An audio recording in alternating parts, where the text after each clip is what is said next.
MVP Chess. If you're watching on YouTube, don't forget to like, comment, share, and subscribe. And come on over and follow us at Twitch, MVP_Chess. I don't feel well today, but I'm still going to give this a go. Going to still try to do our puzzles. Going to still try to play some instructive 15-10 games. Noticed yesterday that the score on the survival run was missing, so apologies for that. I updated that this morning, so it should be good to go there. The other change I made was last night I played a really nice game and had a completely winning position and made a really, really epic mouse slip with my queen and just lost the queen in the game. And the change I implemented, which I realized that I had enabled, was that I could move the pieces either by dragging them or by clicking the square and then clicking the destination. And unbeknownst to me, I had my queen clicked, and I just clicked the wrong square, and my queen just moved right in line with my opponent's bishop. So I got rid of that. So now my moves, I need to actually drag the piece. It's just a much safer configuration. All right, so you'll see I already started this survival run. I just wanted to test to make sure that the number was working okay. Looks like it is. Yo, what's up, Mink? Good morning. Nice to see you. Thanks for joining us. So here we just have a nice... The king's really boxed in here because of the bishop and queen, so we actually got a really nice mate in one there. Let me just make sure everything's looking good. It is. Even added the Puzzle Rush Puzzle Rush logo.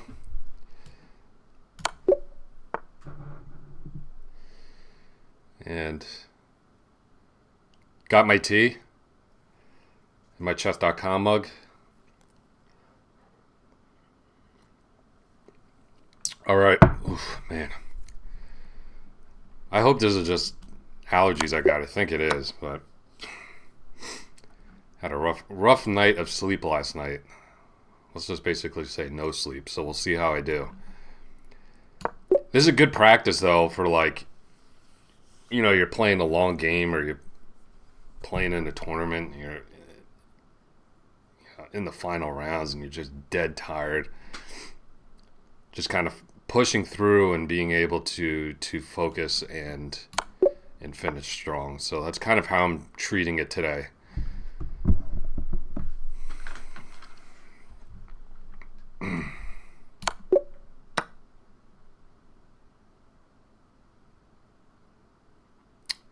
All right, the bishop's pinned, so we can just swing this rook over to the e-file, and we should be good to go.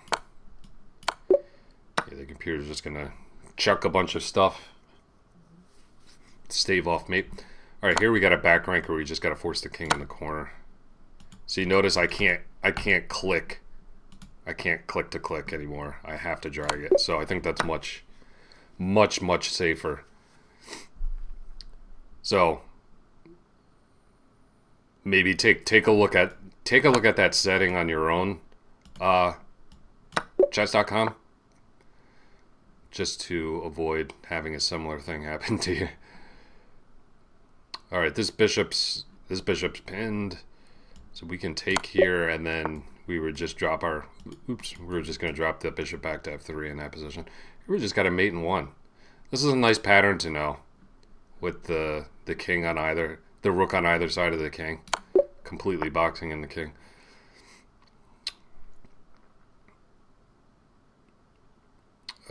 This is mate in one.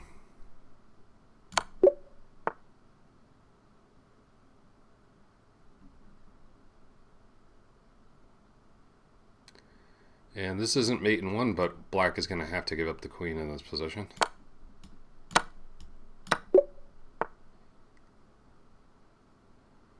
Black to move here.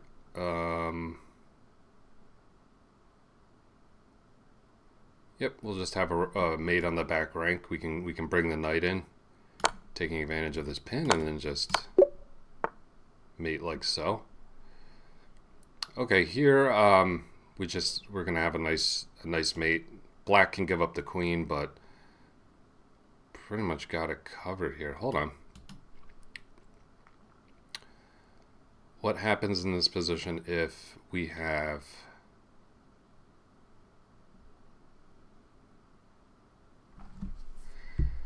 So I just need to slow down today for some of these because I can feel like my brain just it's not firing on all cylinders. All right, g5, king h5, rook takes h7,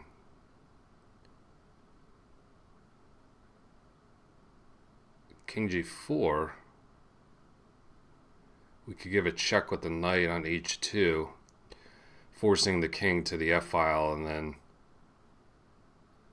we double back with the rook and win the queen. So I think I was just assuming this was going to be mate, but it's actually not. We need to give this check, and yeah, black's just going to give up the queen there. Excuse me. So here we can force the bishop to d8 and then deliver mate because of this, because of black's really poorly developed pieces. That's what that was all about.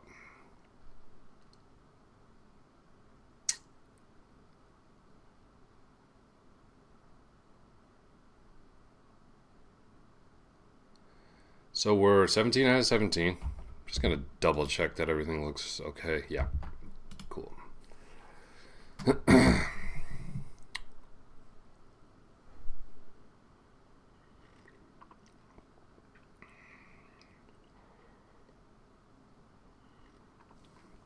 So we can, in this position, it's kind of a remove the defender. We'll just remove the defender on c3 with check. White takes, and then we can grab this bishop on a4.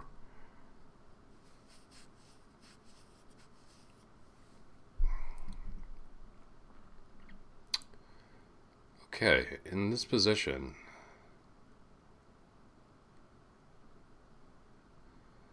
we do have a check that we can give, and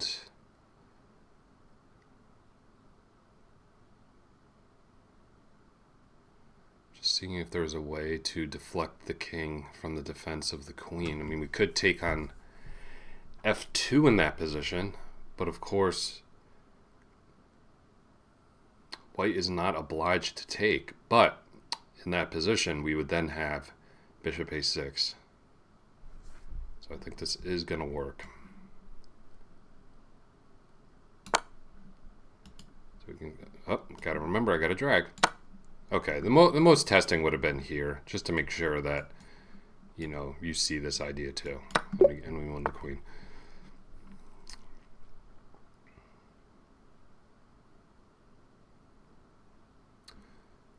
Okay. Let's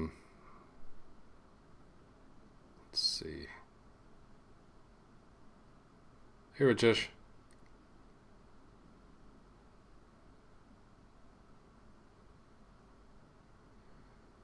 So we can just win the queen here. I just want to make sure that we're not leaving anything on the table. That seems correct to me. Oh, got a drag. Okay, and then we can just jump back with the queen. It's not a big deal because we're gonna be up a lot of material in that position. Here we just have a mate in one. I mean, easy peasy. Here's a kind of a little loop-de-loop. We come here, and then force the queen over. So I think we have a nice discovery here. Knight takes e5, bishop takes e2, knight takes c6, bishop takes d1, knight takes d8. So we'd be up a piece in that position. And if the knight takes, we just capture on g4. Okay.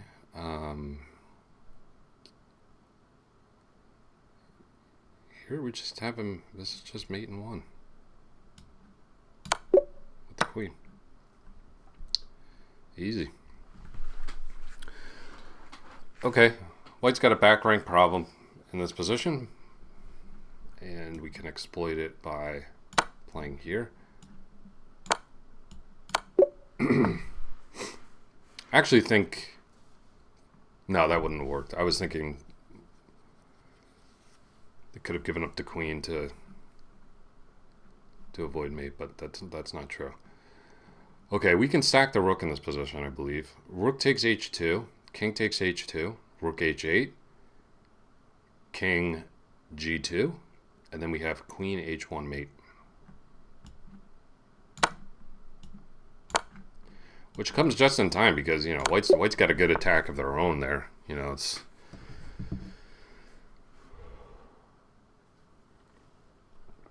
Oop, I forgot to put the stream in the black hole dumpster known as Twitter. You never know. You never know. Just gonna throw it in there.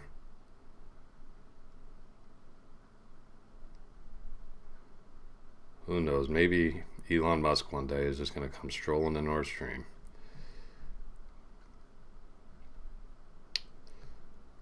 All right.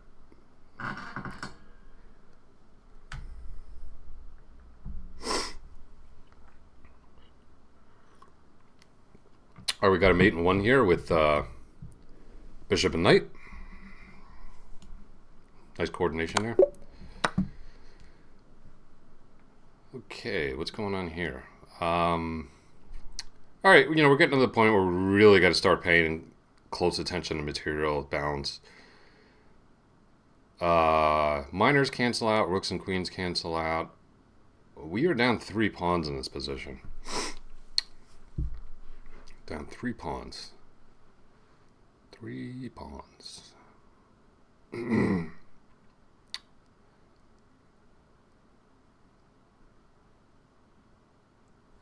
So we actually have a nice mate.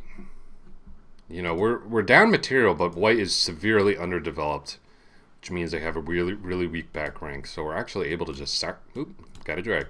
We can sacrifice this knight and then bring the queen in and deliver a mate on the back rank. So that material imbalance really keyed me in on that puzzle and said, hey, you know, you need to... Because there may have been some stuff where you play like rook g8 and try to win that bishop on g5, but it wouldn't have been enough. Here we got... This is kind of like a tactic I learned in the French defense. Normally it's with a pawn, but here we can just take and then double back with the knight. Normally, in those types of tactics, you're taking a pawn, not a piece, but the piece is obviously nice. Okay, here we got a nice check we can give with the knight. And the queen will fly into f7 and we'll deliver mate on g7 there. Nice one. All right, material balance in this position. We are down a full piece. We're down a full piece. You know, one thing you don't want to do is just quickly capture this rook. Ooh, a rook. Let me take it. Well, that's a problem. Big time problem. So we got to look for something more here.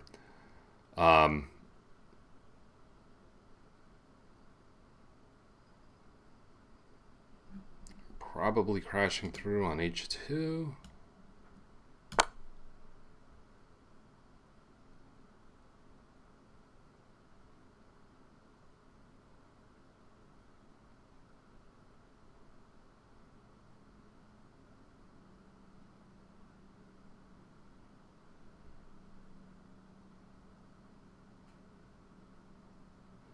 Yeah, I'm just not really into YouTube anymore. It's just clickbaity stuff. You know, I'm not gonna do these. You know, to be successful on YouTube, so much of it is driven by engagement and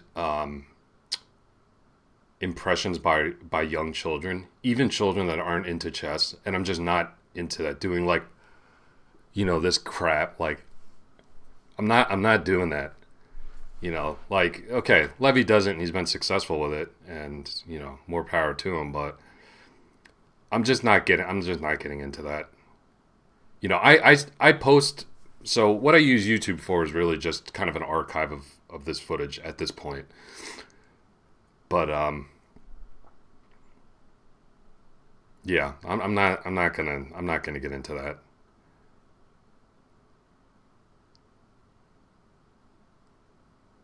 And as you know, I am much more about improving my followers and my viewers' chess skill than their chess knowledge, right? There's so much stuff on YouTube that you can just watch, but if you really want to get better, you have to be engaged live on Twitch with, you know, whoever you're following. Try to solve the puzzles, try to put yourself in the position, during the games and learn actively. So YouTube also just kind of cuts across my entire business model and what I'm trying to do as a coach. So, maybe my tune will change at some point, but right now I've just really soured on it.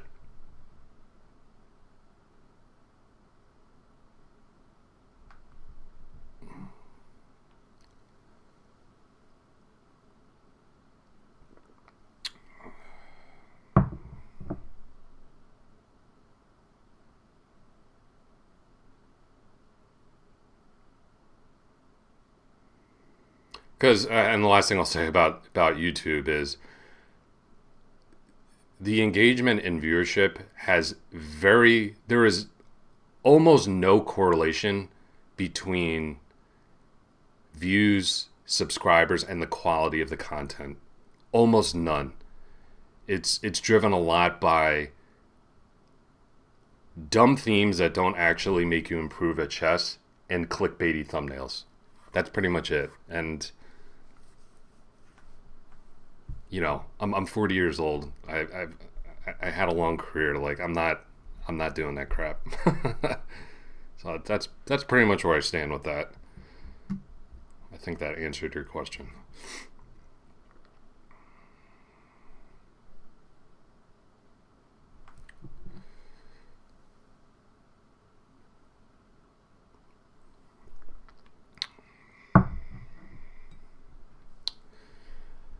Yeah, this is kind of a toughie. I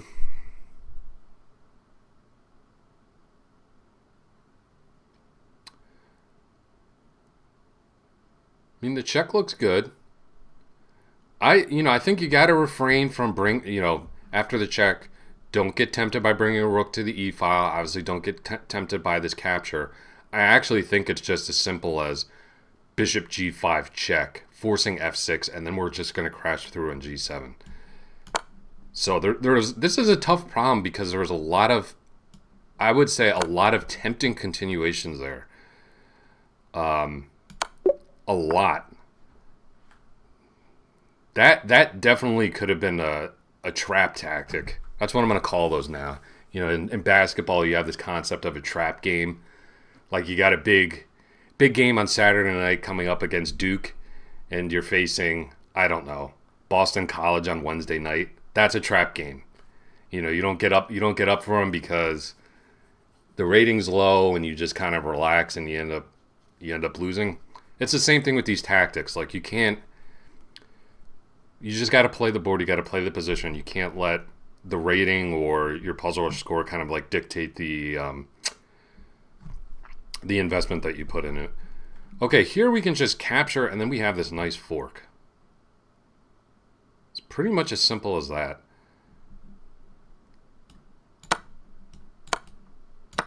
Not sure where people went wrong on that one. Probably just giving like an enticing check with the queen. That's my guess.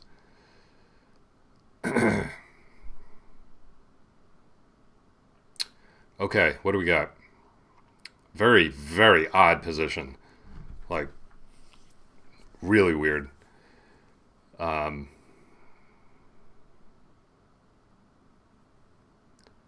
this must be from a very low level game, I would think. Um, like, How the hell is this bishop on a6 and this pawn's on b5? Ugh, man. This is like one of my student positions. This is like one of the fun things that I do when I'm teaching at the elementary school is like I go up to these boards and it's a real challenge. Is try to figure out for yourself how the kids arrive at the position they're playing. Because sometimes they make completely nonsensical moves like, you know, moving the same piece back and forth numerous times. One time I came up to a board where now obviously when I see these things I correct them, but you know, some of these kids have never played chess before. So that's a fun thing I do. This reminds me of one of those positions. It's like, how the heck did your bishop end up on a6 with a pawn on b5? with your rook on pretties? Like, what? So let's see. Okay. This is a good one. So we can actually use this. You wouldn't think of this bishop on e2 as a loose piece, right? Loose piece is dropping off, but it actually is. And I say you don't think of it that way because it's actually attacking the rook, right? But the thing is, if we take on c6 in this position, right, and black takes on a6, we have the really nice move, pawn to c5 check, okay? And black could interpose with bishop b5, but then we would take on a8. C takes b8 equals queen check, and then pick that bishop up. So that's a really powerful move. So in that position, we'll give the check.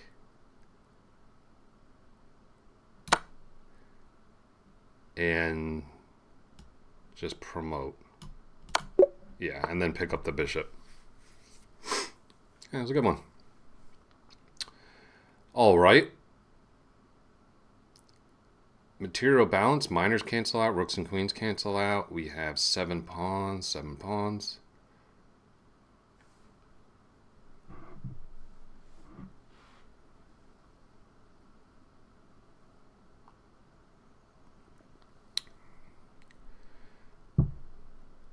My suggestion with having anxiety when it's a winning position, and we all do, I think even strong players, you just got to remember at the end of the day that this is supposed to be fun. And it seems like a simple suggestion, and it's what my wife would tell me like pretty much any time before I would like go and play in a tournament. But she's totally right. Like if you can keep that mindset, that should help it. I mean, especially online. Like these games, these are training games. They don't matter. And ratings don't define you. They don't. It really doesn't matter. Now that doesn't mean you can't have goals. Like I have goals of becoming a national master or whatever. Okay. But you know, whether I succeed in that goal or not doesn't really define me. I'm just trying to enjoy playing the game. I think that's the most important thing.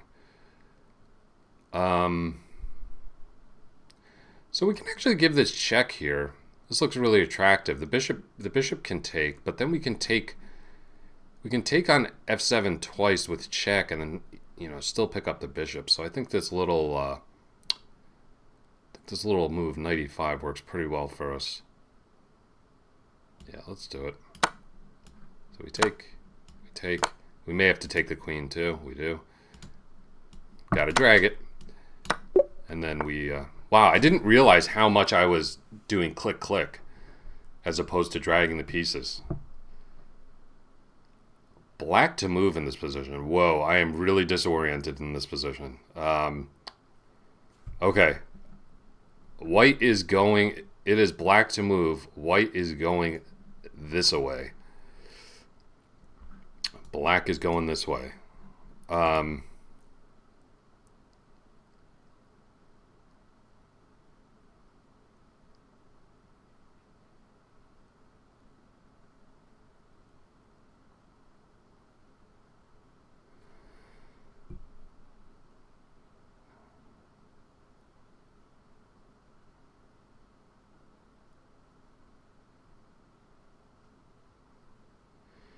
Interesting one. I actually think the puzzle revolves around pushing this king to the G file. Really, what we want to do, because White's in really good position here to stop this pawn, right? You want your rooks behind these passed pawns, but we can disrupt that coordination by playing rook h2. And if the king's forced to the G file, king g4 is probably most testing. g2, we're just ready to promote the next move, which would force rook d1, but then we could just play rook h1. And that's game over. So here. Oh, okay, he gives a little check first, that's fine. And then we have our move, rook here. Okay, we're just going to pick up the rook. So that was a good one.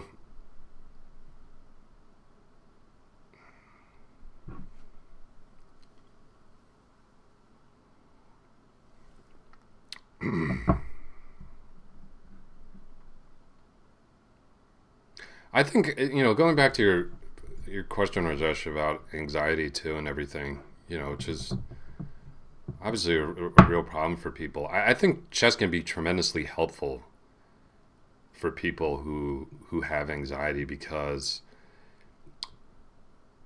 chess, when you're in the right mindset, it has a very like meditative quality to it, because you're focusing so intensely on one thing to the exclusion of pretty much everything else, right? It's like if you're meditating, for relaxation and for stress relief, anxiety relief, that's really what you're trying to do, right? Is to clear your mind and everything. Like chess basically does that for you. Of course, it can cause anxiety if you don't have the right mindset, but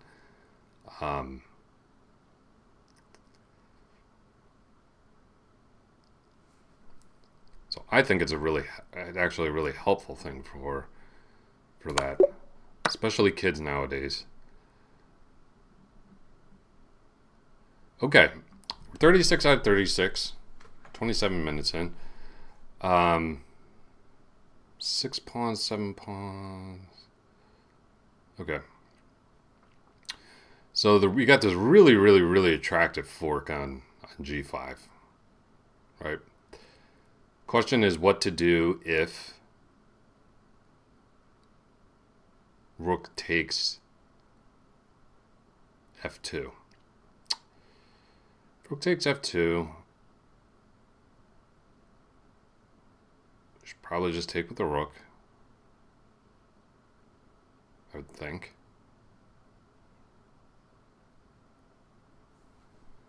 And this is like impossible not to play, right?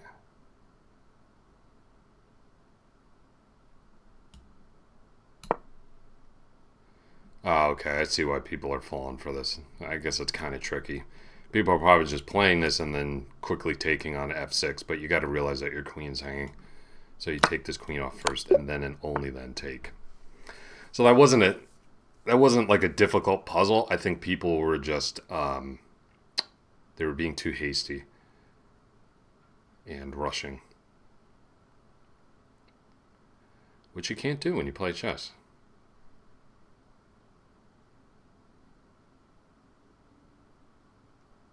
Although that's all anybody does nowadays, right?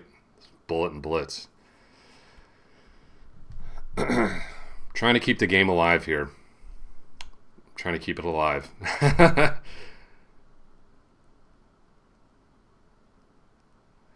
So this is nice. f4, king d4, c3 would be mate. So knight takes is forced. But that is almost like a clearance tactic, and then we can bring the knight to c2, and it's just mate. That's a nice one. So here, clearance tactic, and that is, excuse me, mate. Man.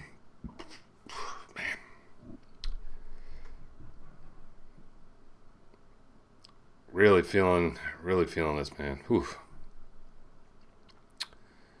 All right, stay with it, Tom.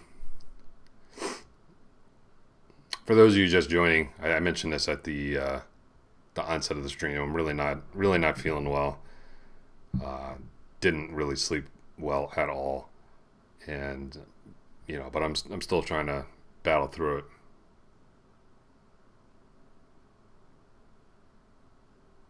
Oh, okay, gotcha, man. Thanks for sharing that.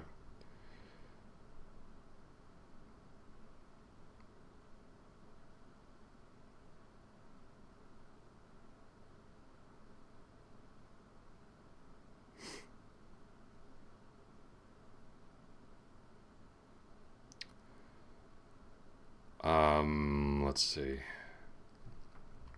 All right, we're 38 out of 38. The last problem was rated 2028. Um, oh, by the way, I would just share that I won't say it on stream yet, just for a couple reasons, but I'm pretty sure that I just targeted the first over the board event that I want to do, and I think it's just kind of the perfect scene for me, just given a lot of different factors, including how I hold up at these things physically. So that was pretty exciting. I feel good about it. I feel good about the players that will most likely be there. Um, and it would be like a quad format, so I would be paired with players with three other players very close to my rating. So I wouldn't have to play anyone too far down, which is good.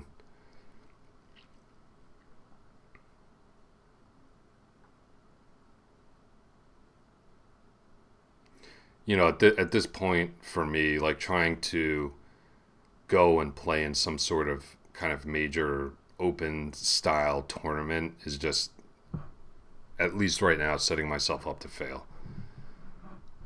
I think this event that I found, and then also going back to my local chess club where they have just a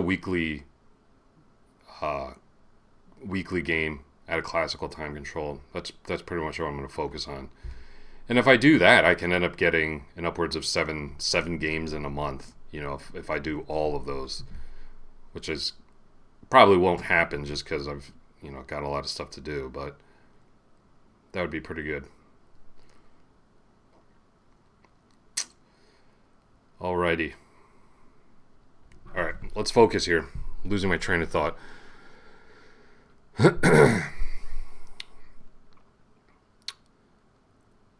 So if we can force the king to the back rank, we've got a lot of good options here.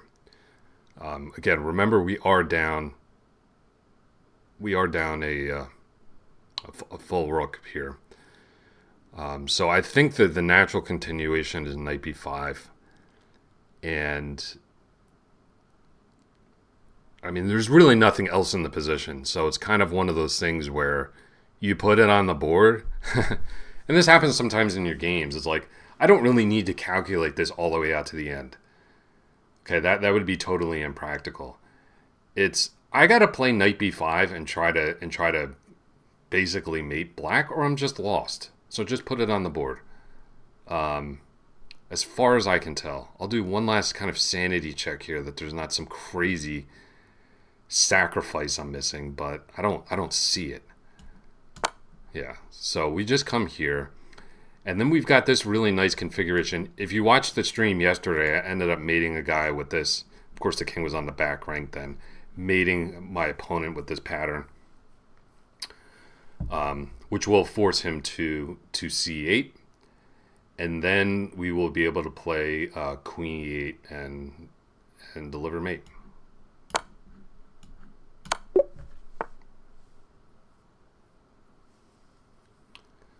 So yeah, my advice on those ones is like don't kill yourself trying to find the win.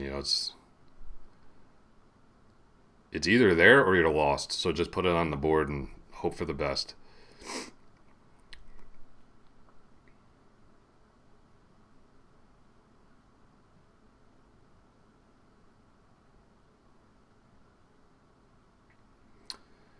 This is an interesting position.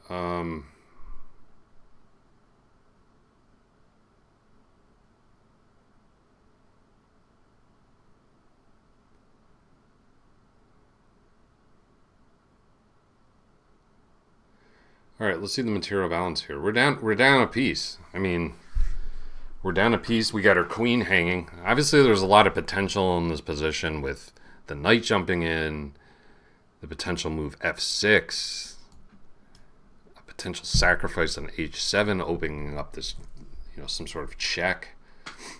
All of this looks pretty attractive.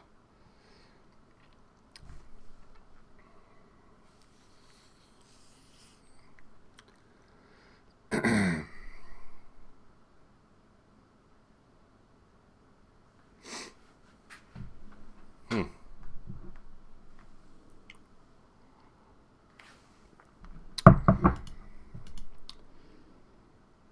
one is not jumping out at me just yet.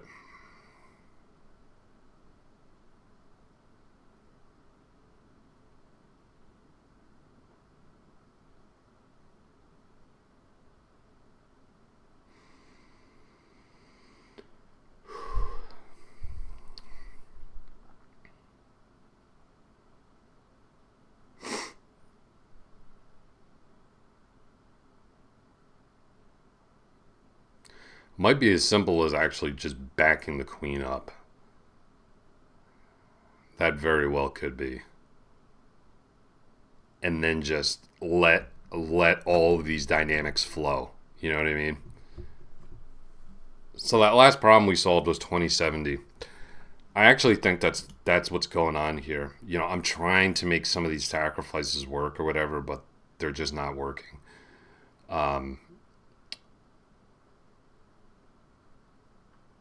I'd really like to be able to play, some combination of knight g5 and f6 and just open things up. Because even if we play queen h5 and he plays f6, we still have the move knight g5. Right? And after fg, then we just push f6 and we're on this knight. The knight's pinned. So I think this is what we have to do. Yeah, and he just backs up, basically. So, unpinning.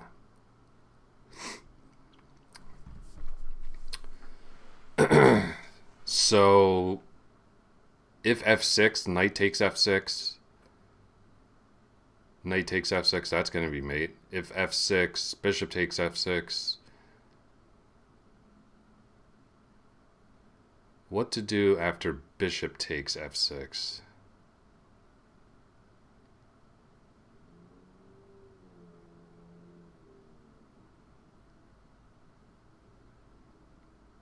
Bishop takes f6.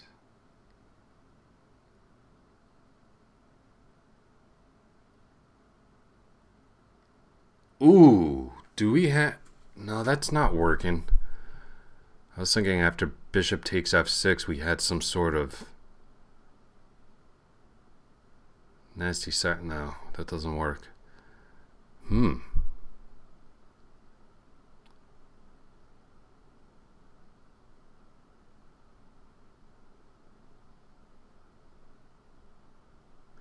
I guess if the knight takes on f6, we can actually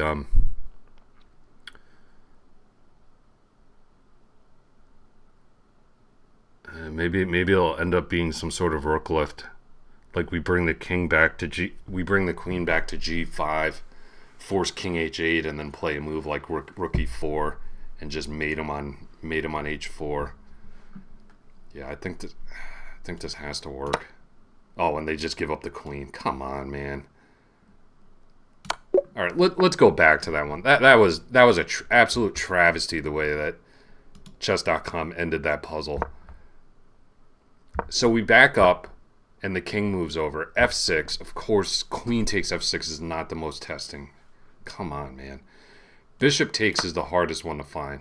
Knight takes f6. You got to take with the knight. Queen g5, which we calculated. Okay, the king has to come to h8. And then we can just start taking stuff off.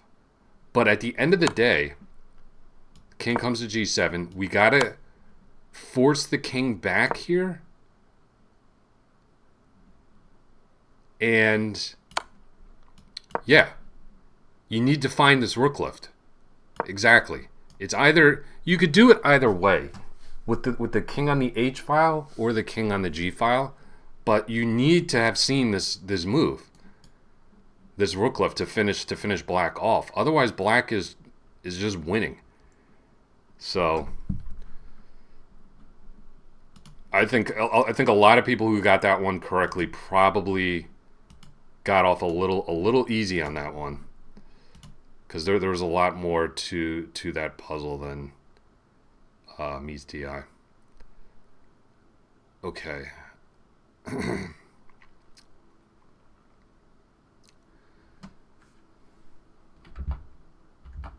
Let's see. Rooks cancel out. I actually think, you know what? I think I'm gonna stop. I think I'm gonna stop the rush there. I'm just gonna try to pace myself a little bit.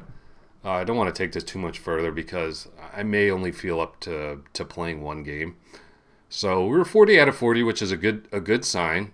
It's not like I was missing a bunch of puzzles, so seems like we're on okay form. I will switch everything over to the live board. Just give me a second here.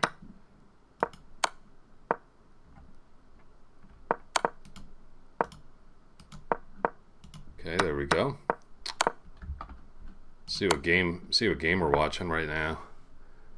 It's between two IMs right now.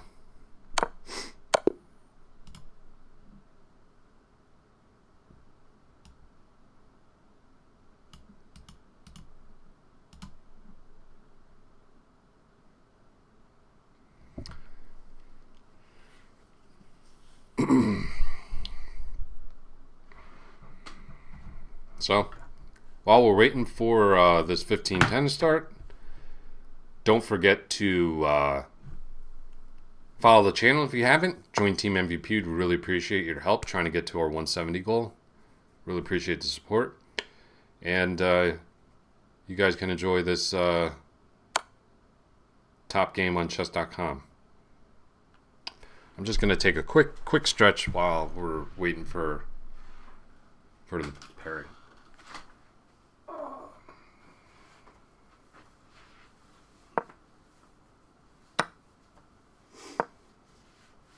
Oh, that was a nice move. Oh, that was an even nicer move.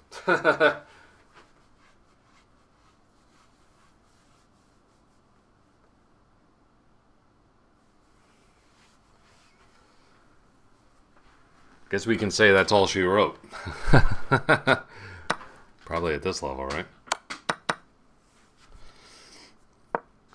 Rajesh, don't ask me how to manage time in 10+0 Rapid, because I can't do it. I've proven that. That's why we're playing 1510.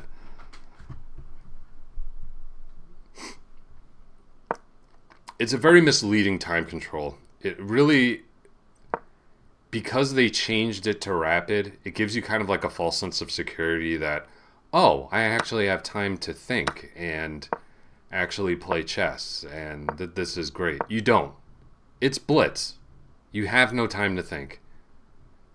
You don't. Because the games are won and lost on the clock, unfortunately, unless you have pretty much a direct mating attack. I think I've proven that empirically over the last several months.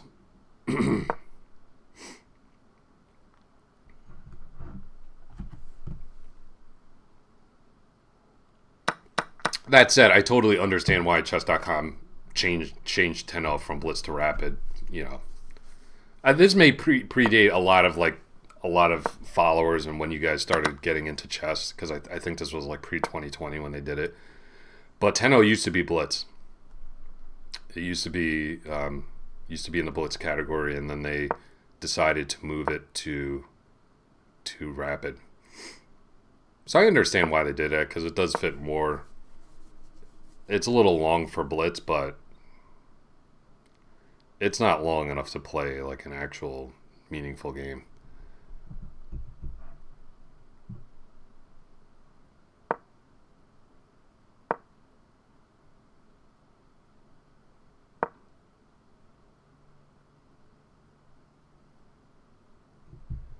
Taking a little time to pair. Again, I set the rating range pretty aggressively so we don't get uh, too underpaired. So just bear with us. That's why I enabled this feature, so you're not just having a look at me. You can watch a high level GM game while we wait. This is a really nice feature.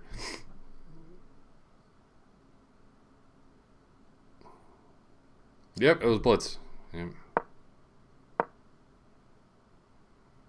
There's a lot that 90% of the chess.com population doesn't know. Because 90% of the chess.com population wasn't on the site 3 years ago. I've been playing on this site since for like 12 years now. So a lot has changed.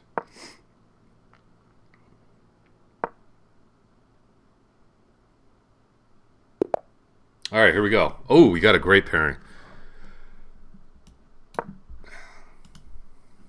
Good luck to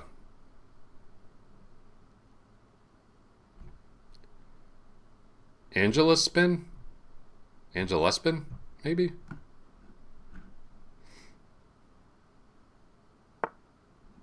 Where's he from? Western Sahara. Very interesting. I don't think I've ever played anyone from this country. Good luck to you, man.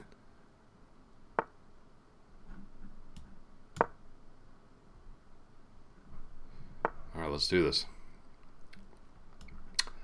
Yeah, I'm gonna go out and say right now that this is gonna be my only game. I can feel it. All right, so we. Oh, that was my fault. I played knight f3 too early there. I was like, this is an odd move order. That was totally my fault. All right, now we're back into the orthodox variation. It didn't really make a difference. That was on me. Bad sign, right? It's like I'm pushing knight f3 in a position where I shouldn't. It was okay, but I'm off right now. Okay, we get this line. This is a dangerous line for black to go into. But, they still have typical King's Indian play. But I get really nice coordination of my pieces, in terms of my bishop and my knight and my ability to play b4 and c5. This is like the ideal King's Indian structure, which you cannot get normally. That's why black usually does not play knight c6. They play in response to bishop e3. The best move is either knight g4 or, oddly enough, opening the center and then pushing c6 d5.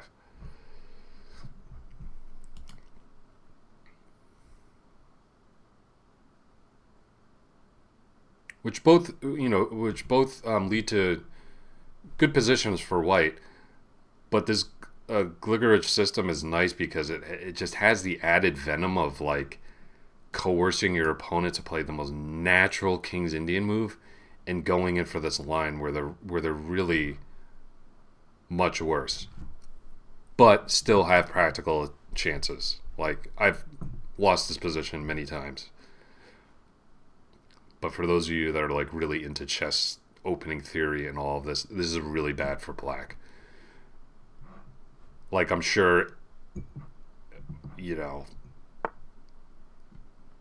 at the like correspondence level and stuff like that, the win rate for white in this line would be astronomical. It would probably be in the 90s.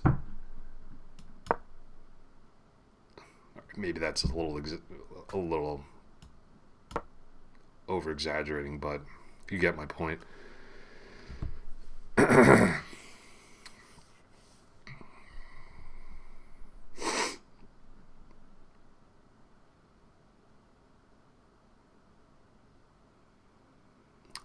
Black doesn't take on d4 in the King's Indian because they want to keep the center closed so that they can do their kingside attack. So this pawn move f5 doesn't work if the center is open and fluid. Just a basic idea. With a closed center, it allows black to make all of these pawn moves in front of their king that they like to make.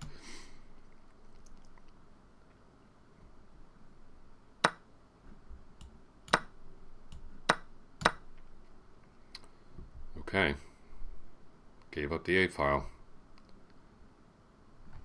And we've built up a nice little time advantage here too. You know, I've reached this position, you know, several times before.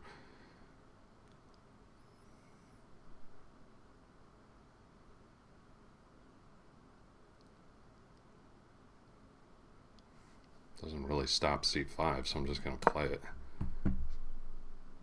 Kind of a wasted tempo for my opponent, I think.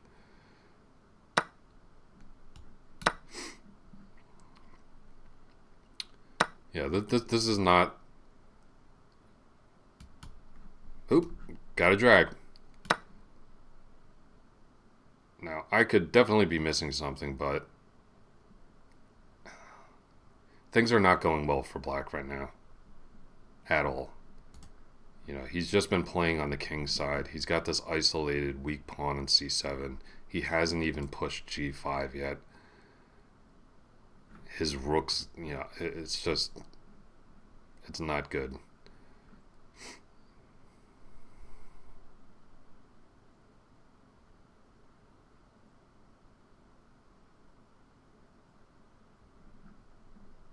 So I think we've got excellent chances in this position. Of course, we need to stay sharp, need to stay alert. That's for sure. Okay.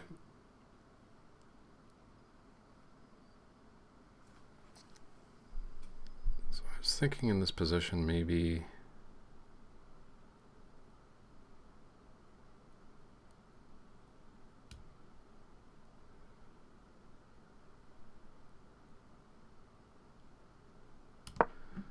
This looks like a good move, just putting pressure here.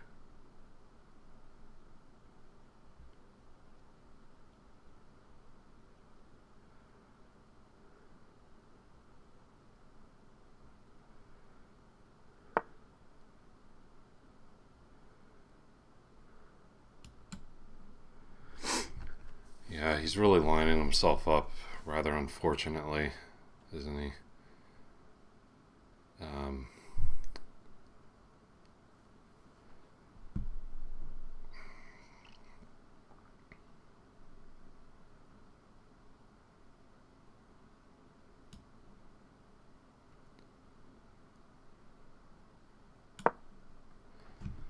I mean, black hasn't made a single move on the king's side in almost 10 moves. Not a good sign.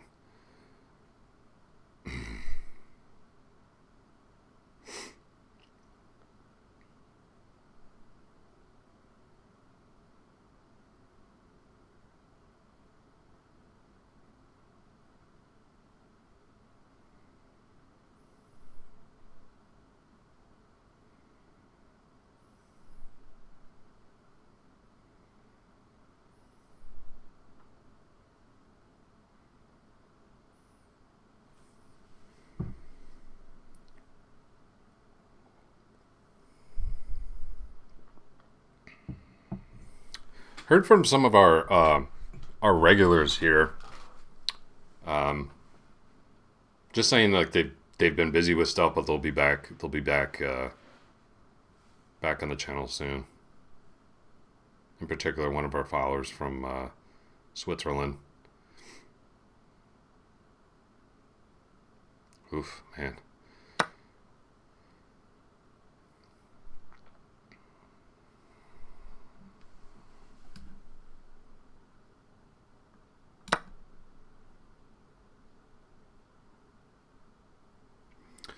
So we're on this knight.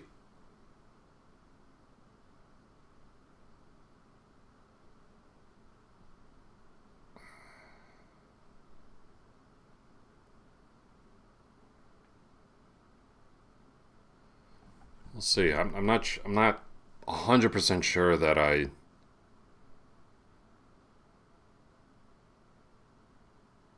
got the most out of that position. But I think at this point, you know, a lot of times in these lines with white, you're delaying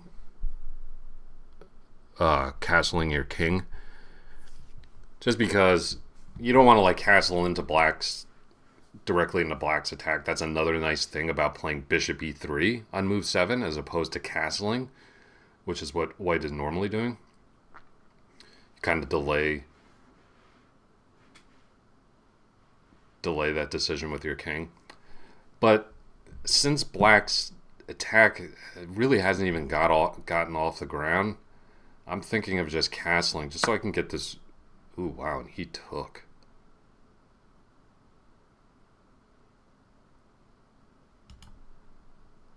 I mean, that just gives up the rook. Okay. Let's make sure we don't have anything better in this position. I doubt we do.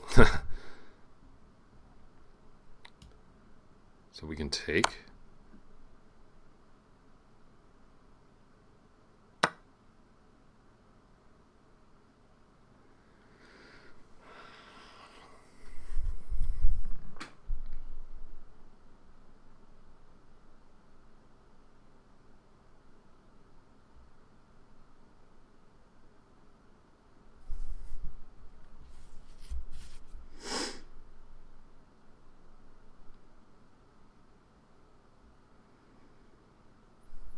So we're up the exchange here. But the problem is our our exchange is in the corner. So we gotta get that exchange in the game.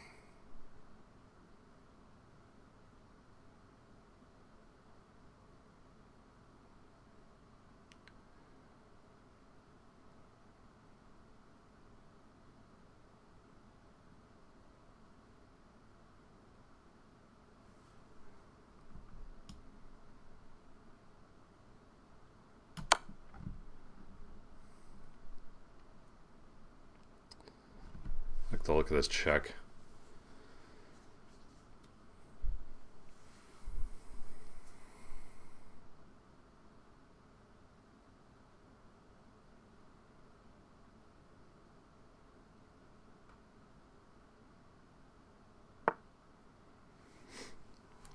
I don't know. Maybe that was bad. I'm not exactly sure.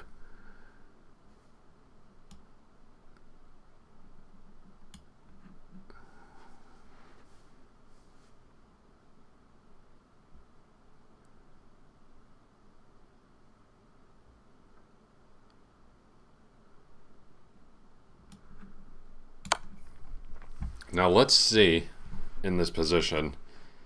One thing I want to so I've built up a pretty good time advantage, and what I want to do is invest some of my time right now just to see if I can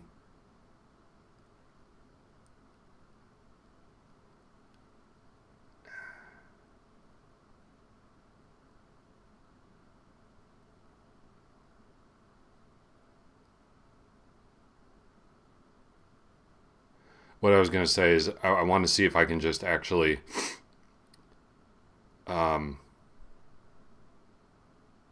give up this knight tactically. Ooh, that's a nice move. I think I see a really nice consolidating move here.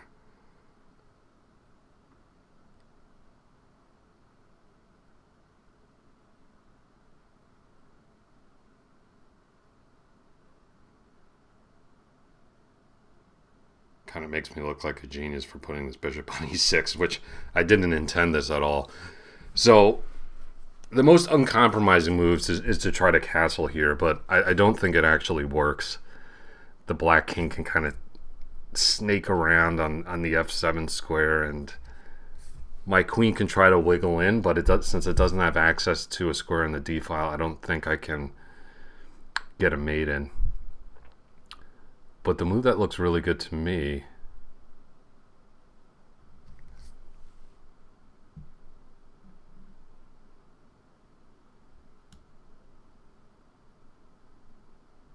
Wait a minute. Alright, I really gotta... No, that's good. That's good. That's good. That's good. Alright, we're gonna come here.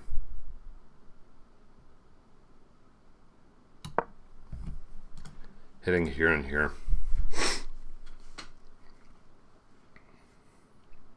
Because, hey, if I get the queens off the board, first of all, we'd have a winning endgame, but I wouldn't even need to castle. You know what I mean? I could then just consider bringing my king to e2. That would be ideal. Like king e2, king d3, getting the king into the game quicker. I'd much rather that than bring the king to g1 and have to trek all the way back.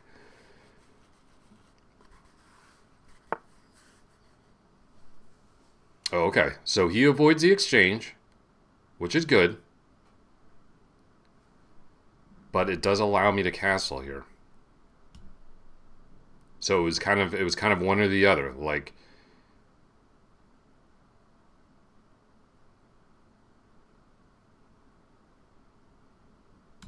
yeah, that looks good.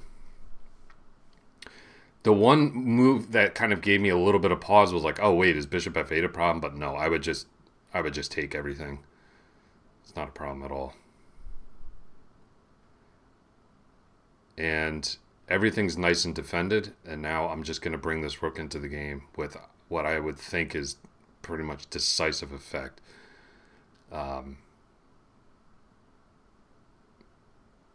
Black's pieces are really stepping on each other's toes. They don't have a lot of squares to go to. Okay, he went for this line. That's fine. So that forces this exchange.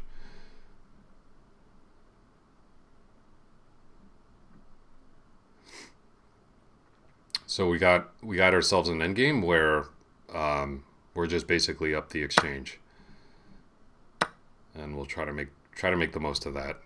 We'll bring the rook over.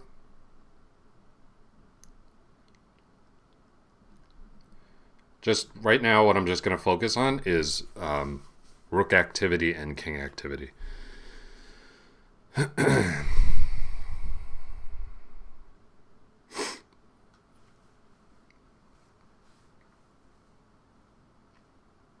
People were saying, I've heard this, but I've also experienced it myself, that this pool is generally harder than 10-0, and I think that's true. I think the ratings are a little deflated relative to 10-0, just because 10-0 is actually the most popular time control on chess.com. A lot of people are surprised when they hear that. They just assume it's 3-0 and, because that's what all these streamers play and stuff, but it's not. It's 10-0. So because of that, because it's the most liquid pool on chess.com, the ratings are going to be calibrated much, much better.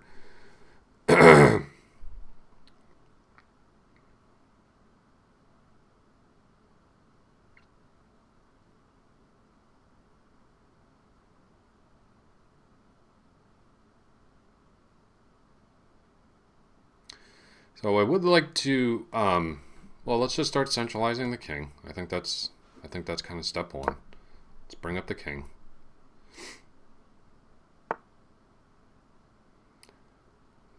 Not looking to make too many pawn exchanges or anything, but I do want to have a better future for this piece.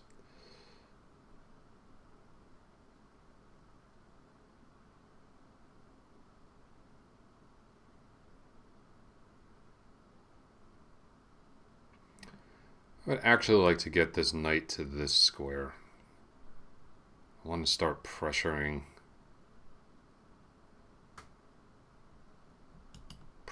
this pawn.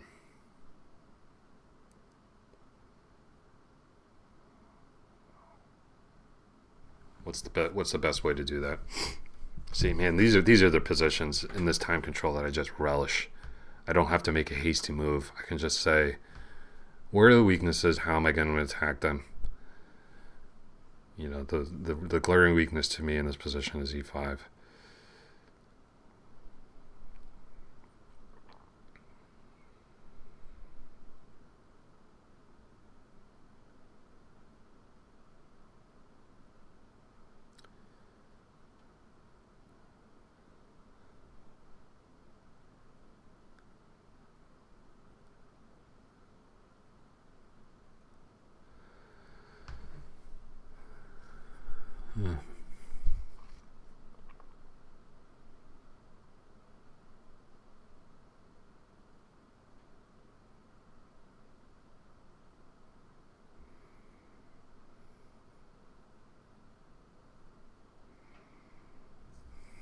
All right, let's just start trying to improve the knight. I like the position of the king, you know, because it's really kind of keeping these pawns at bay. Also defending my kingside pawns and just giving my pawns some more mobility.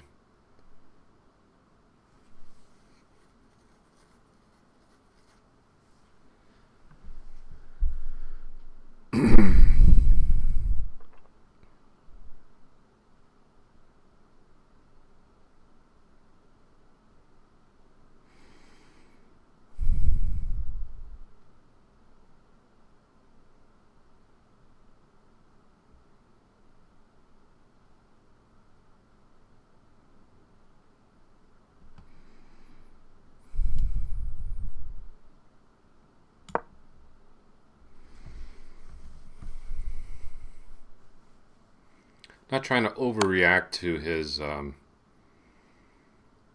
advancements here.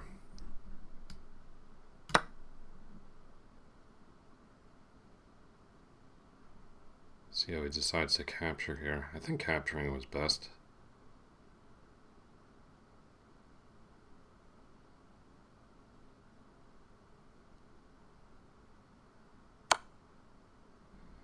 Okay.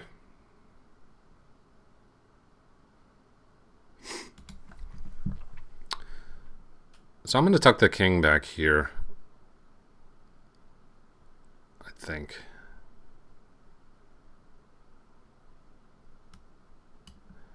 Oh, I got a drag. I just want to keep dibs on a potential h3. Don't want to lose track of a move like that. All right, let's come here.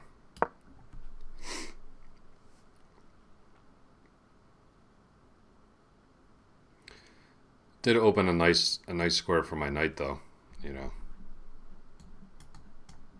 Coming in here. Just got to be patient, which I can afford to do.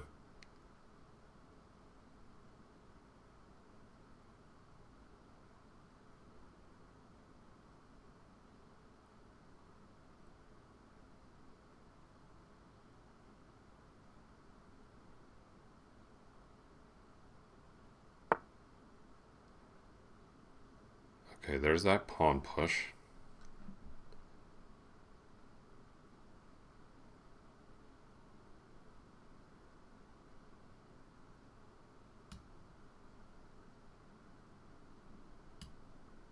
I think I pretty much have to take this.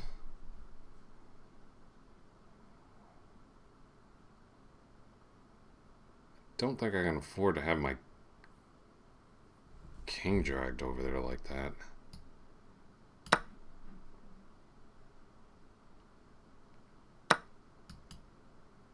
Then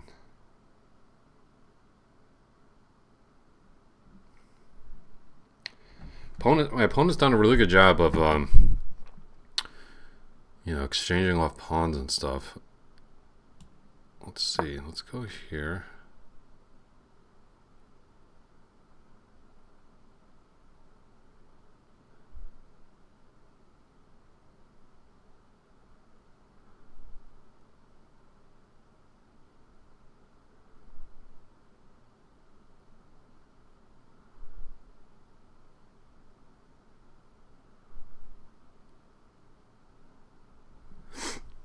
Let's see if he decides to push or not. Pushing would really tie him down. You know, knight h5 seems to be a more flexible, much more flexible choice.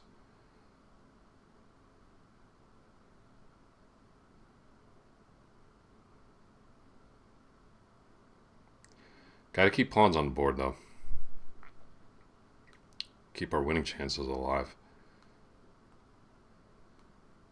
I mean, basically, in this position, if my king gets it's just really a matter of my king's activity now. So maybe I didn't do a great job in that respect, but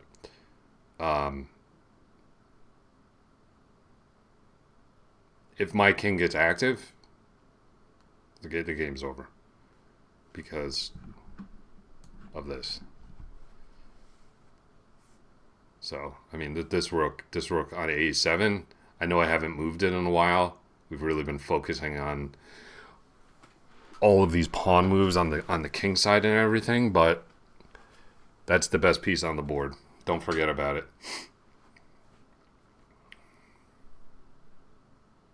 It's really hard to know what to do with black here and this pawn. Okay, so he went that way. That makes sense.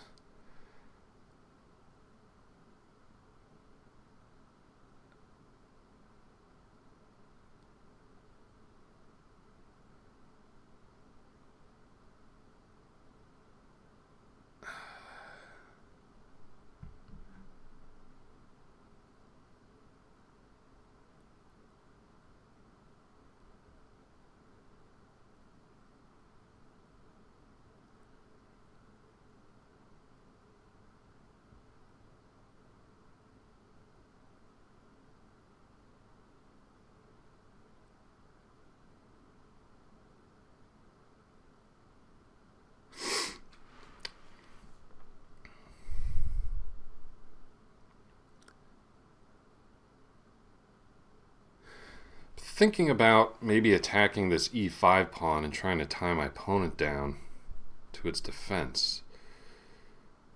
But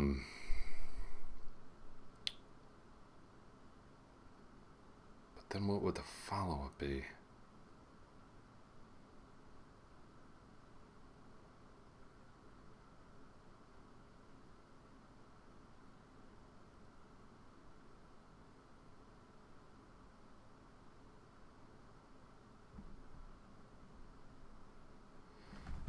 I mean, I loathe to let this king out, but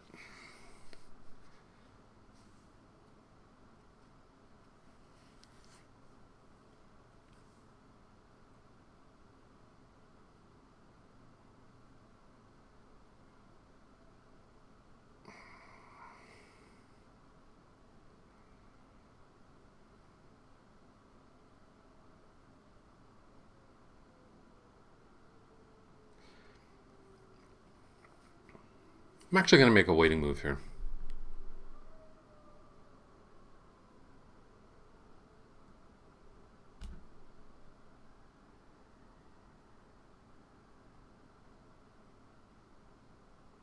Just ask my opponent what they want to do.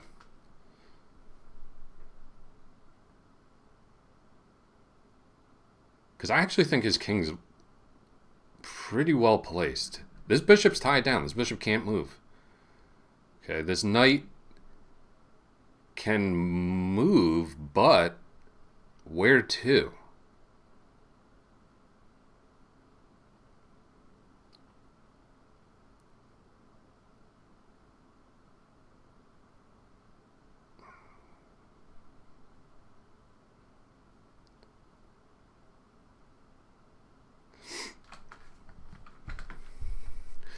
A lot of times in this position, sometimes you end up giving back the exchange strategically at some point for an extra pawn or maybe decisive king position. Like you end up sacking it for the bishop or something. You know, black's built up some sort of fortress, but you sack the exchange back, and then maybe you grab the opposition with the king, or you know, you go up a pawn or something like that. So, you know, I'm looking at that, obviously.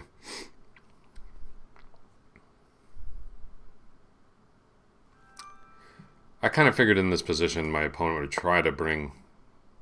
Okay.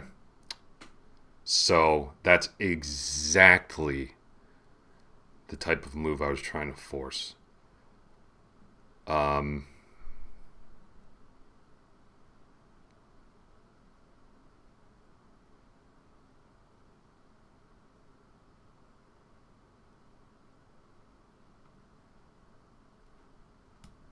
let's come here.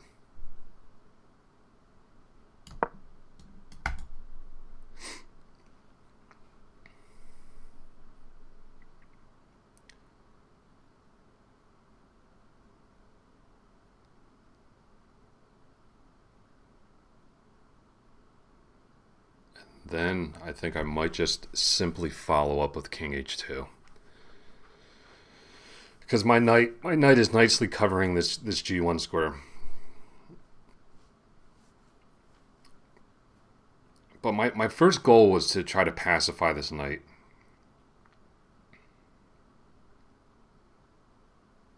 And also not let the king out. So that's why I just made that waiting move. Oh, wow. He just...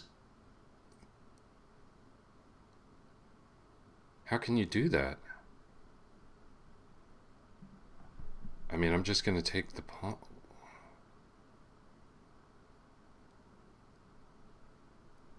What in the heck?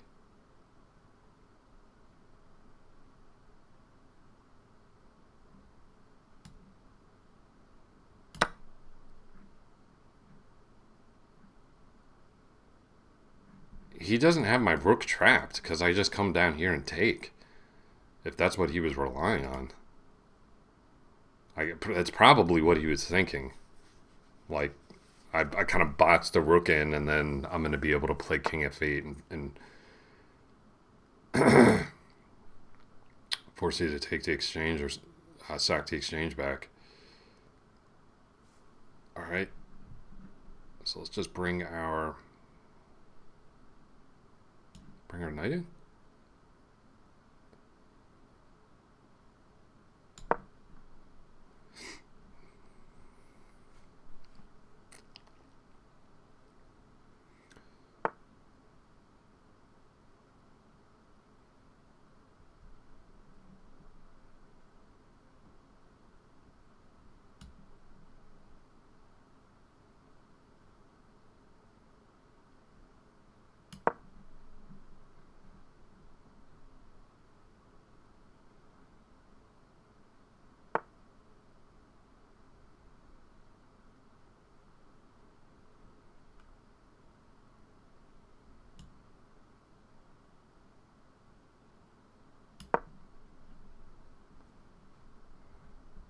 So the knight is protecting the rook right now.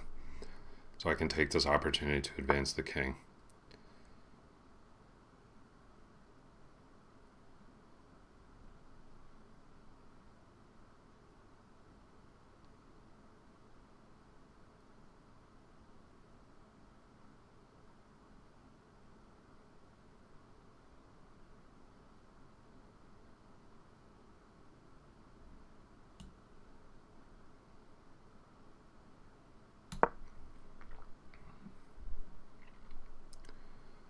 Just going to keep advancing.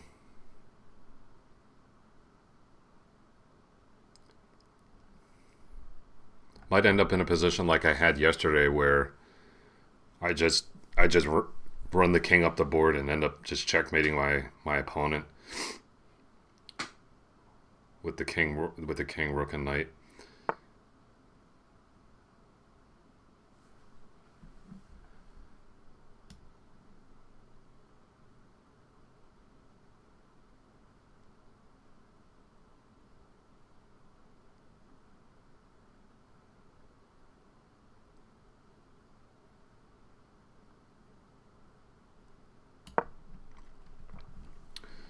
Yeah, and his bishop's tied. You know, bishop can't even like try to get counterplay like this because it's tied down.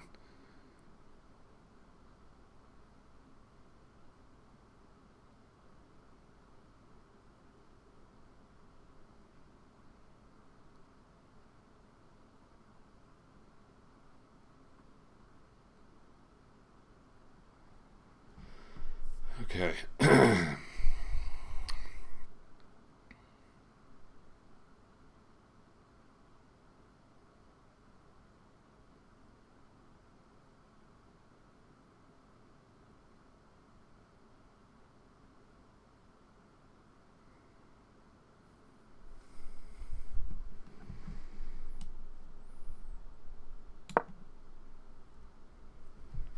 Just gonna keep bringing up the king.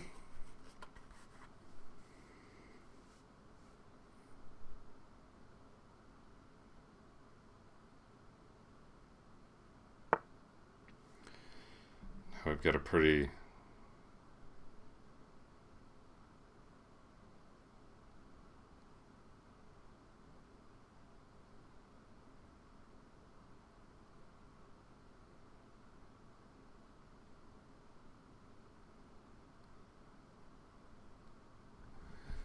So, rook h7 would force king.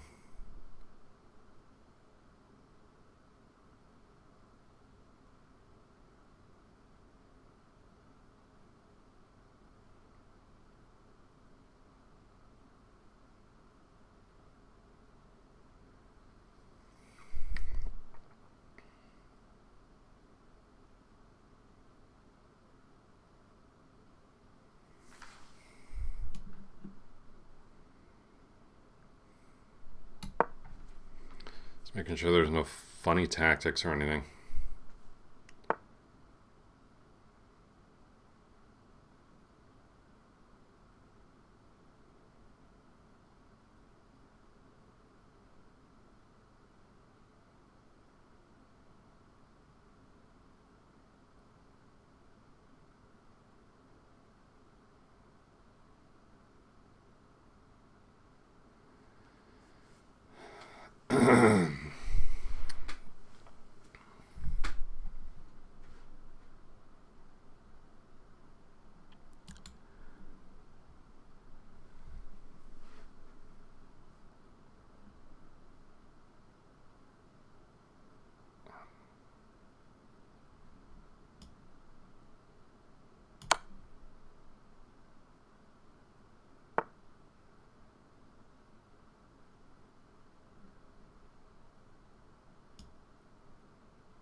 It's really boxing me out of this square that I want to be on.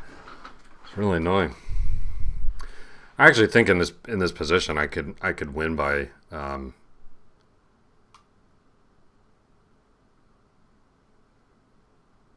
giving back the rook.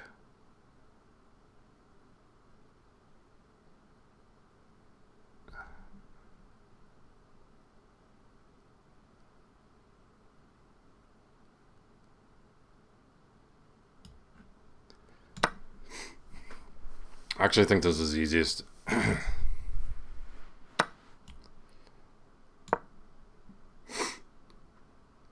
You know, with two pawns and a completely dominant king. I just couldn't, for whatever reason, I couldn't get my pieces coordinated the way I wanted to. You know, that knight on d7 was really, really pesky. And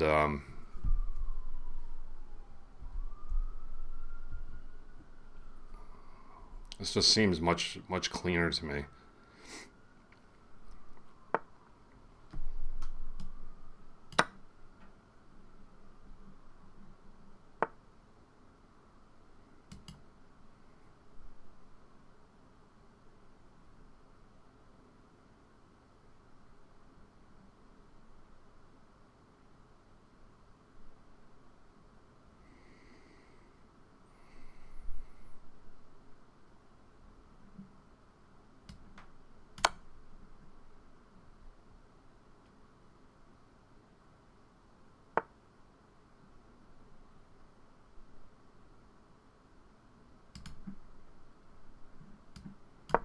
I mean, my king and my my knight are just perfectly placed to escort these pawns straight up the board, like so.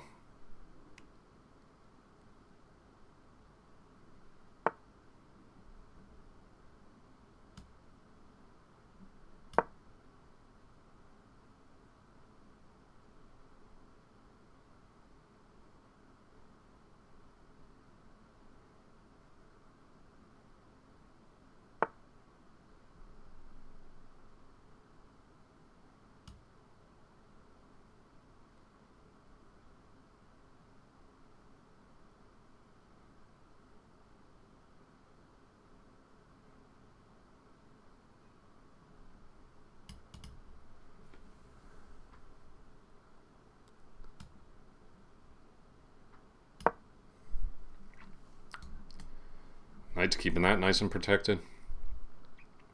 So I'm basically forcing the king to go back to f8 in this position. And then I'll just ram the e-pawn up. King's on a dark square, knight's on a dark square, the knight controls the promotion square. There's just no preventing this move. So we got there in the end, you know.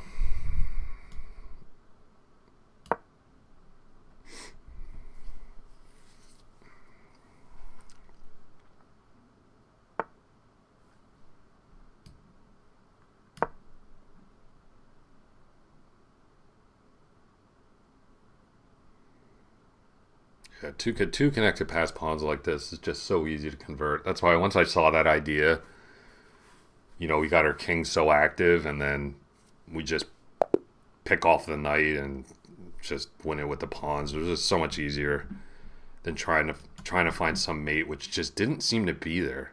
All right, so my accuracy was pretty good, 90.6. Good game to my opponent.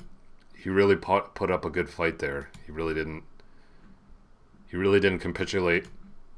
I think there was a point in time there that he was maybe considering to resign. I don't know. Once I won that exchange, there was just a real...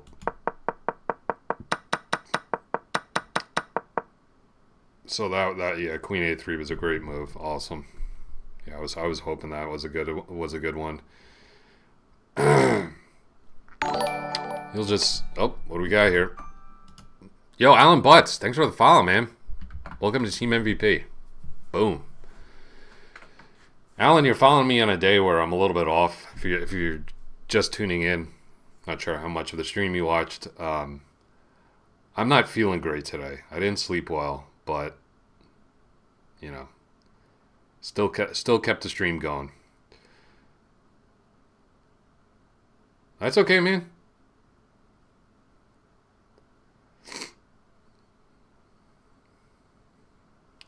All right. So I just wanted to point out one thing with this King's Indian, okay? Let's because I've mentioned this a couple of times on the stream. Let's look what happens when we go into a mainline King's Indian, okay? With castle and knight c6 and d5, and then we have this, okay? First of all, we cannot play the bishop here yet because of the knight g4. So what you often end up having to do is drop this knight back, okay? To get this coordination. Okay, so take a look at this position. Okay, the knight is on e1, which is not the best square. Okay, we managed to get the bishop here to e3, but the king's also castled, so the king is right where black wants it, right where. Now, conversely, look at the position that I achieved in the game. Okay, this is both on move 12. Okay, this is 12 bishop f2 in the main line. This is 12 bishop f2 in the line that I played. Okay, look at the difference in this position. Look at that. My king is not castled. I've already gotten in the advance b4. My knight is not stuck on e1. It's on d2, ready to come in here on the queen side and pressure everything. So, once again, look at this. Okay. And look at the position I got in the game. Both of those positions are on move 12 with bishop f2. You can see the way black has played, how much progress I've made with my plan. And my king has not been committed to the king side. That's why this is so... I mean, it's basically theoretically winning for white. But in a practical game, you know, it's totally playable. Anything can happen. But then my opponent... he's just playing too much on the queen side. It's like queen side, queen side, queen side, queen side, queen side, queen side, queen side, queen side. Okay, that's his first move on the king side, but it's a defensive move based on something I did on the queen side. Very often in the King's Indian, black is just going for it with these pawns and mating, even sometimes giving up the rook in the corner, just completely ignoring white's play in the queen side, because black's argument is, well, you can be completely winning on the queen side. I'll be completely winning on the king side, but it's going to be mate. And you'll just be up a rook and a bunch of pawns. Here it's not the case. My king hasn't been committed. So I think that's why he didn't even start pushing there. And then, he had to defend with rook f7, and I was able to get the bishop to this really nice square. He took, and what can you do? I mean, I grabbed the exchange. Okay, I didn't know how to handle this position. Because the move I would love to play in this position is castle. But it allows queen takes d2. Amazingly, the engine is still saying that this position's equal. That's how bad black's position is. I can just start giving up pieces and basically still be okay. But obviously, there's a lot more in this position. So I checked. And the reason I did that was I was kind of hoping for some sort of king move. If king here, then I can just maybe castle and get this rook in quickly. My opponent blocked. But then I was like, okay, he does that, but I get some activity on the 7th rank. So I was a little bit of hope chess there. A little bit of hope chess. I could have come to a7 immediately. Yeah. But it gives his king a little more security by coming to g8. I'm kind of pushing the king where it wants to be. It's probably not as good. So that's why I did this, because then once the king came back here, then I have this loose piece on e6 to attack and offer this exchange. And this gives me, okay, the computer's saying queen takes e7 is best. This gives me time to castle. That's kind of the idea. Was I was forcing the bishop on e6 where I could either get the queens off the board, which would have been good for me, or give myself time to castle. So bishop f8 was a move I was kind of worried about, but then I realized I've got nothing to worry about here. I just take everything off and get the endgame I want. And then my strategy here was twofold. One, maximum rook activity, getting this rook on the 7th. I think it would have been really smart for black here to get the king up now. Maybe king e7, maybe even king g7, just so it doesn't get stuck on the back rank. But my opponent started pushing pawns, so I just cut the king off. Okay, apparently that wasn't the best move. Playing h4, maybe slowing down these pawns advance would have been better. That actually looks like a really good move, h4. Really restricting. Rook a6 I saw, but it just invites, trying to attack these two loose pieces, but it just invites the king to come up. I didn't like that. So I played principally. You use the arrow things, Alan, by... I don't use a traditional mouse for several reasons, but you click the right click and then drag. Oh, okay. So I put the rook here to cut off the king. This is really principled chess, positional chess. He started pushing. I advanced the king. I don't know. Maybe in hindsight this was kind of a waste of time, but I don't think so. And then I'm just trying to improve the knight. Okay, let's make sure that I handled this pawn tension. Okay, you're good now? So, Alan, you get the arrows by doing right click on your mouse. And then just, let's say I want to draw an arrow for the knight. I right click on the knight and I move it to the square that I want. Let's say b5, and then I let go. I have you can't see my cursor, it's disabled. It gets a little distracting with the screen capture, so you couldn't really see that, but you just, if you play on your phone, you can't do it. Okay, so either king g1 or h takes was fine here. I played h takes, it just seemed a little easier to handle. And then the best move was king g1, which I played nice. I've been burnt by this tactic in the past where, I don't know, let's say I play a more active move and then I get too fixated on my queenside play or what's going on, and I miss, it doesn't work here, but like I miss I miss a break like this and my opponent gets a pass pawn. I've been burnt by that in the past, so I knew to keep my king pretty close to these guys, and he played it immediately.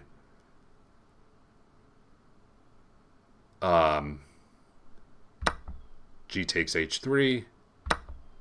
Bishop takes h3. And then just immediately attacking this pawn, forcing it to g2. So one thing I missed in this position that I had, I mean, I found it initially. I was saying, like, what did I play here? I played rook c7, which I thought was a totally fine move. Just a waiting move, just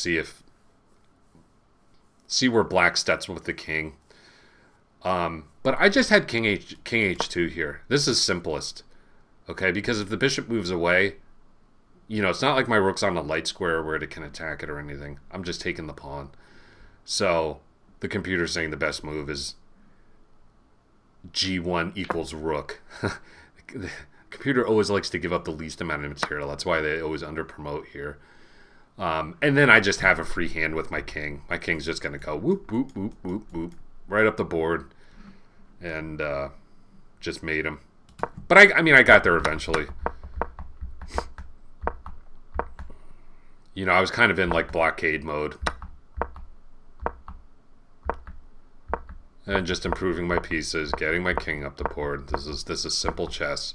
All right, let's see if I missed some sort of mate here. I'm sure I did. Rook h7, that was the right move. Knight in, correct move. It did not like that it gave up the exchange, although it's completely winning. Rook h8, king e7, knight f5. King e6, rook e8. There's the mate. You know, so that was like a 4 or 5 mover. I couldn't find it for whatever reason.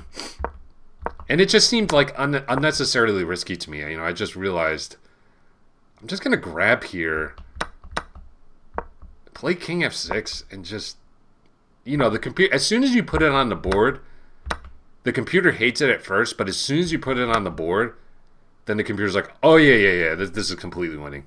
It's giving me an advantage of +8.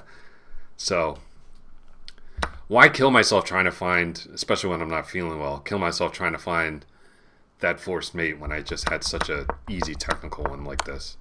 And the knight comes to this really beautiful square.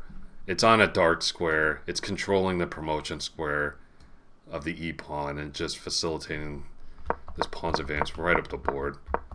And then I just switch my king over, and this is, so my opponent resigned here, understandably.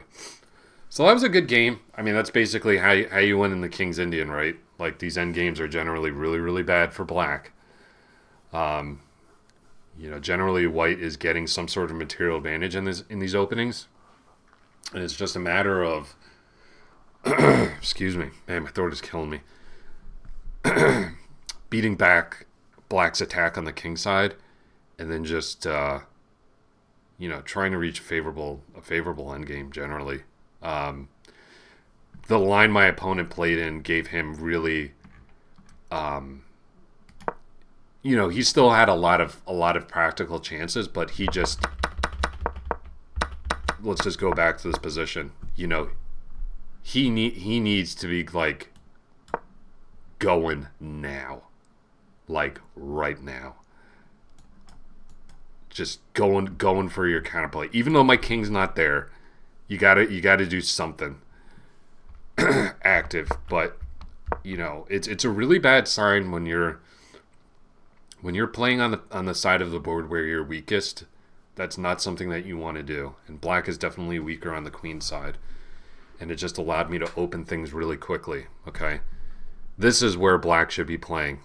The pawn chain is pointing this way. That's where he has more space. He should be moving his forces over there and trying to gain counterplay over there. So, oh, Alan, so I learned, you know, my dad taught me when I was a kid, but I actually didn't start playing serious chess, like over the board chess, until I was 29, and I'm 40 years old now.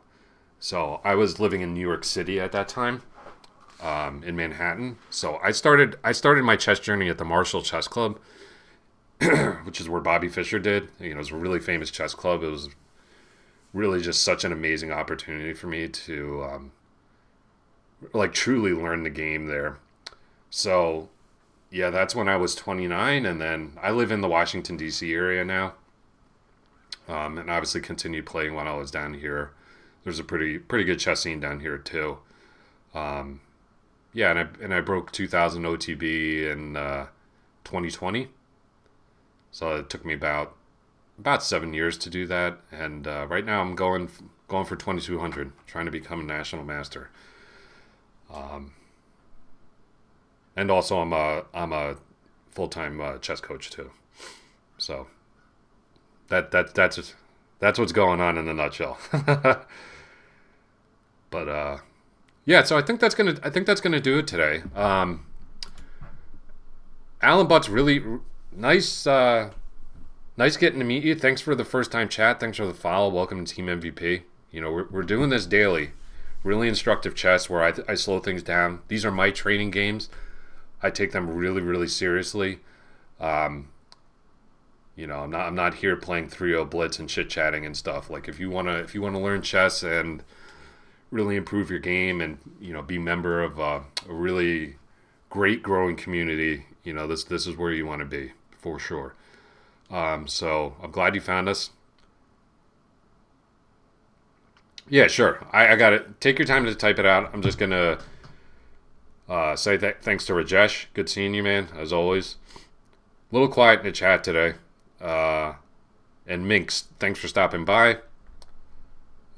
Shout out to our other regulars, WV and Bagels, who is traveling right now.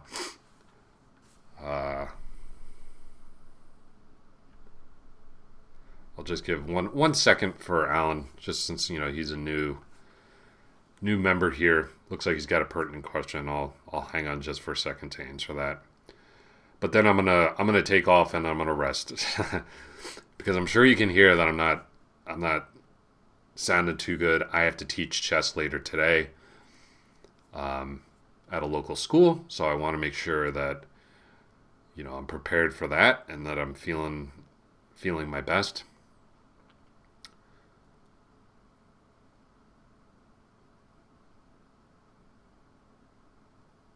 Okay, so Alan, I get this question a lot. That's okay. That's okay. You're a slow typer. Basically, the gist is for those of you who aren't watching chat or you're in YouTube land. By the way, get over to Twitch already. MVP_chess. Tired of saying this. Alan's question is basically like, he started playing a year ago. Now he's taking it seriously. He just beat a 1,500, which is really good. Congratulations. How could I possibly get within a year? Okay.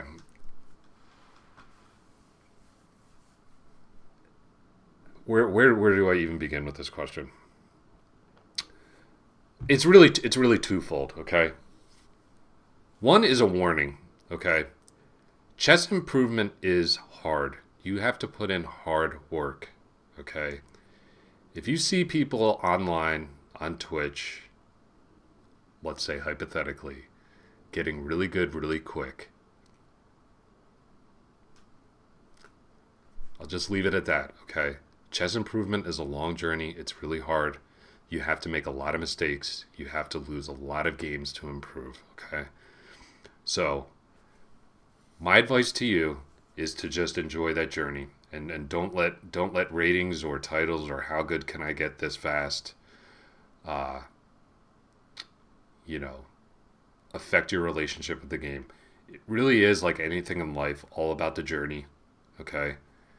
Just try to have fun playing the game, okay? Of course, try to learn from your mistakes and improve next time. But if you do that, if you have a good relationship with the game, if you truly love the game and love playing it, the rating will follow. But if your relationship with chess becomes all about, I'm 1,500 now, when can I break 2,000? By the way, it's going to take a long ass time. Oops, sorry for saying that. But it is, okay? It's going to become not fun, and that's not what you want. There have been times in my chess journey that it's become that, and it forced me to take a period of time off and just kind of reflect on that. But I'm at the point now in my chess career where I love the game and I love trying to improve, but the ratings and all of that, it just doesn't define me. Yeah, and I mean it's hard to say, Alan. Now, this is number two of my little rant. Okay, and this is more on the chess coaching side. Okay, before I became a chess coach, I was in, I had a real career in finance for 15 years, that I had to leave, kind of for personal reasons. Just I have a disability and I just couldn't handle it anymore. Long story short. So I'm relatively new to the game, but I'm not in this to just churn out students and you know make as much money as I can off them. I mean, obviously, I want to make some scratch, right? I am running a business, but there are so many coaches out there that give you these false promises of quick improvement and reaching 2,000 in a year. And I really think, first of all, it's dishonest. Second of all, they're really doing a disservice to the chess community because they're setting really unrealistic expectations for people, okay? And when they don't meet them, okay, they either quit the game or honestly they begin cheating.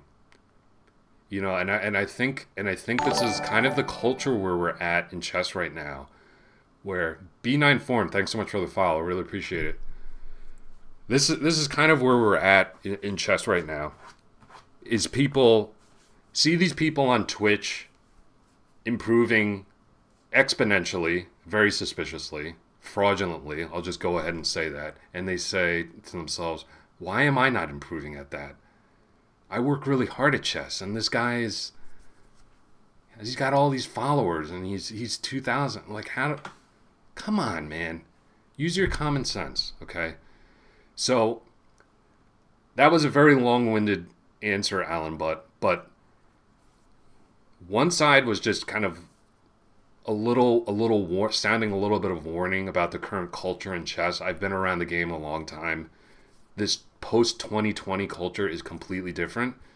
A lot of it is good that the game is expanding. A lot of it is very corrosive. Okay, I don't want you to get caught up in that. And then the second is something really positive, and that is just try to love the game. It's the best game in the world. Okay, it's worth wasting your life over, as someone famously put. Just try to keep that good relationship in the game. The rating and all of that will follow. I promise. Okay? Rant over. Okay, so let's just give another shout out to B9 Form for the follow, and obviously to Alan Butts. Thank you so much. I hope to see you guys back here on the stream. We're only one away from our follower goal of 170, which is really awesome. Maybe we'll hit that tomorrow. Until then, I'm gonna go rest. Try to feel a little bit better. But I hope you guys have a great rest of your day. Thanks so much for watching, being a member of Team MVP. See you tomorrow. Bye.